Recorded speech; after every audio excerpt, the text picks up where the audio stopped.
Yettinchi misolda x kvadrat minus 4 x qo'shilgan 1 teng 0 bo'lsa, x kub qo'shilgan 1 taqsim x ning qiymatini toping. Mana buni so'rayapti. Xo'sh, qaranglar, bir ish qilamiz. Masalan, mana bu x kvadrat minus 4 x qo'shilgan 1 ni 0 ga tenglaymiz. Qaytadan yozib oldik-da o'zini. X kvadrat qo'shilgan 1 teng 4x. Manfiy musbatlashda o'ng tomonga o'tib va ikkita tomonni to'liq x ga bo'laveramiz.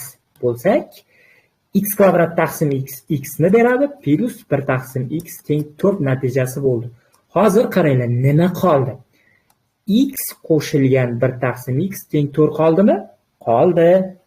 Endi x kub qo'shilgan 1 taqsim x kubda x kub oldin nima bo'lgan? X bo'lgan. 1 taqsim x kub oldin nima bo'lgan? 1 taqsim x kub 1 taqsim x bo'lgan. Da mana shunday bitta xulosa qilib oladi. Mana qavsli kubi.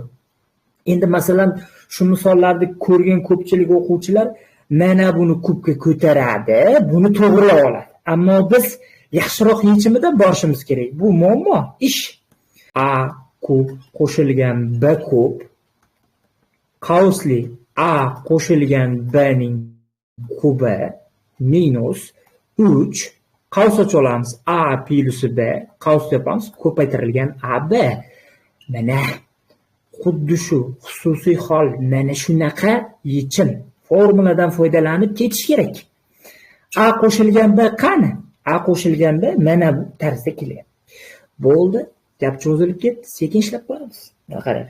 X kub qo'shilgan 1 taqsim x kuba a qo'shilgan b ga solamiz. X qo'shilgan 1 taqsim x ning kubi minus 3 ko'paytirilgan a plus b x qo'shilgan 1 taqsim x ko'paytirilgan ab. A vazifasida x kelyapti, b vazifasida 1 taqsim x kelyapti. Ketdi mana ikkalasi. X qo'shilgan 1 taqsim x larni o'rniga barchasiga 4 olib kirib qo'yamiz. Shunda javob 4 ning kubi minus 3 ko'paytirilgan 4 bo'lyaptimi?